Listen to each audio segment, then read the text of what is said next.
Happy Thursday. What's going on today, man? Little opener and pretty nice sunny day, and warm but not ridiculously hot, I guess. Yeah, it'll be a nice day for football. How excited are you though for? I know you'll be watching the Chiefs and the Lions tonight. You don't miss many primetime NFL games. Do you watch a lot of NFL football? Because you're covering the Razorbacks, and, man, you are knee-deep in college football, not just on Saturdays, but all throughout the week. I know you're in on the teleconference and everything. How much NFL football do you usually get your eyes on? Well, I'm a big Packers fan, so I don't get the NFL ticket because there are games I can't watch. But, I obviously try to watch as many Packers games as I can. Like tonight, I'll be rooting big for the Chiefs because, the Lions are in the same division as the Packers, and I like to see how Arkansas players are doing, or maybe guys from the SEC. So I'm not in fantasy football or whatever you call it, where you have the teams. I never got that into it, but I definitely like to watch as much football as I can. Hey, Bob, with Rocket Sanders' knee, is it the same knee from last year? And, is this something that's just serious, or is it just kind of precautionary? Well, it's his left knee, at least that's what he wore the sleeve on. So I can't remember last year, but he didn't really have. He didn't miss any games. Remember the Kansas game in the bowl game? He went the first series and they hurt his knee, and I just didn't know if it was the same one or not. Yeah, that's a good question. I don't know would be the answer. Good answer on that.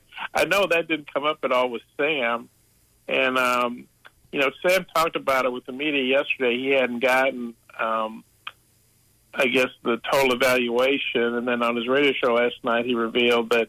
He's not going to play this game, which, after we saw that he wasn't practicing, that, you didn't expect him to play. But then I guess the good news is, you don't want to miss any games, but he said he thought he might miss one, maybe two games, but it felt like he'd be back, which means he'd be back for the SEC opener at LSU. And, you hope he can be back for BYU. We'll have to wait and see. But it sounds like it's not, a long-term injury, thankfully, but something that's definitely going to keep him out, one, maybe two games, and it's possible longer, but Sam sounded optimistic that it wasn't going to be a long-term injury. I know a real theme yesterday for Coach Pittman and all of his media sessions is that you want to see the line of scrimmage move in your direction on both sides of the ball. And he really wasn't very happy with a lack of push from the offensive line. He didn't feel like the defense really got that much of a push, and I would expect those things to – well, they certainly have focused on it this week. Hopefully it changes against Kent State.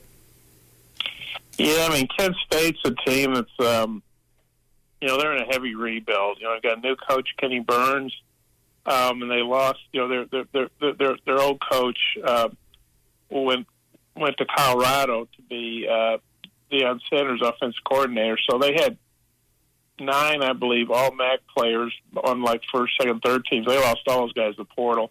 So they have absolutely no returnees on offense. Now, they've got some transfers who've got college football experience and some backups. But the thing that really stands out to me about Kent State on offense is not only do they have a totally new offensive line that includes a couple transfers, but they have a true freshman starting center. That's very rare to see a true freshman starting center. Ricky Stromberg, I think, played as a true freshman, but it's very rare. And so with Arkansas's veteran defensive line, I would think that's an area they could really dominate. Now, maybe they won't, but I think that's an area where they should really get after Kent State pretty good as a defensive line versus their offensive line. And then the offensive line, Brady Latham's coming back, and he's one player, but he's a key player. And I also think the fact that they had 2 offensive tackles who had never started before, really Kutas had played almost exclusively on special teams last year. I think he played 1 or 2 snaps on offense. And on the other side, Andrew Chamblee was a redshirt freshman. So I think the fact that those guys got a little time in together and they're going to have Brady Latham, one of their best linemen back, that should help them be more dominant on that side of the ball as well. Bob, I gave the Arkansas defense an A+. in week one. So going into week two, any areas that they need to improve on? What do you want to see out of this defense against Kent State? Well, I guess kind of like we were talking about the defensive line. The line played okay, but and of course they had 5 turnovers, and that's I'm sure that's why you gave that A+. That's great takeaway, but maybe get after the quarterback more. Get some sacks, some more lost yardage plays. Maybe I shouldn't say lost yardage. I think maybe they had 10 tackles for losses, so that's pretty good.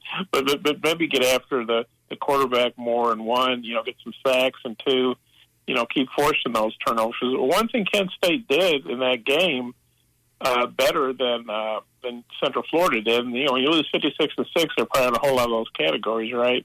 They were a +3 to 1 on turnover margin. They forced 3 turnovers, only turned it over once. So that's something where Arkansas obviously wants to keep taking care of the ball like they did against Western Carolina with 0 turnovers.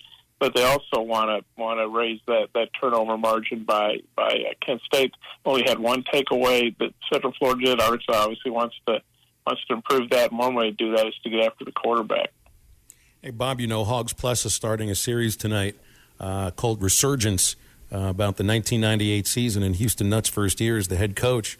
As someone who covered that year and had covered, I think it was 16 seasons of Arkansas football before it, that obviously is a season that stands out.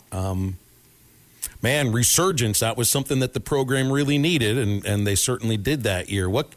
I know you'll remember a ton from 1998, but what stands out that you remember about the resurgence of Arkansas football under Houston Nutt?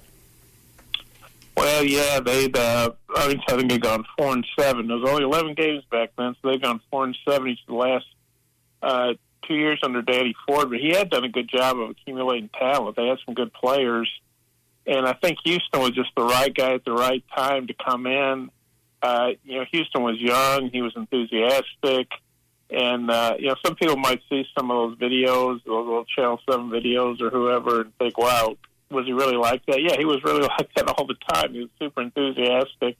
Of course, Matt played for him. And, those guys, I think they needed some positive feedback. They need somebody to believe in them. There were a lot of seniors that were hungry. I think the thing that really resonated with the players was that Houston didn't come in talking about rebuilding and trying to get to a bowl game. He came in and said, we want to win now. And that's what those seniors, obviously, especially the seniors, wanted to hear. And Houston really, sometimes you see, and I think this was really a downfall of Chad Morris here. Honestly, I'm not trying to pound on Chad here. I know you asked me about him, but he did not do a good job of making the returning players feel like they were part of the big picture with him, I don't believe. And that's why I think those seasons fell apart, is because there was no buy-in or very little by the returning players, because they felt they didn't feel like they were prioritized.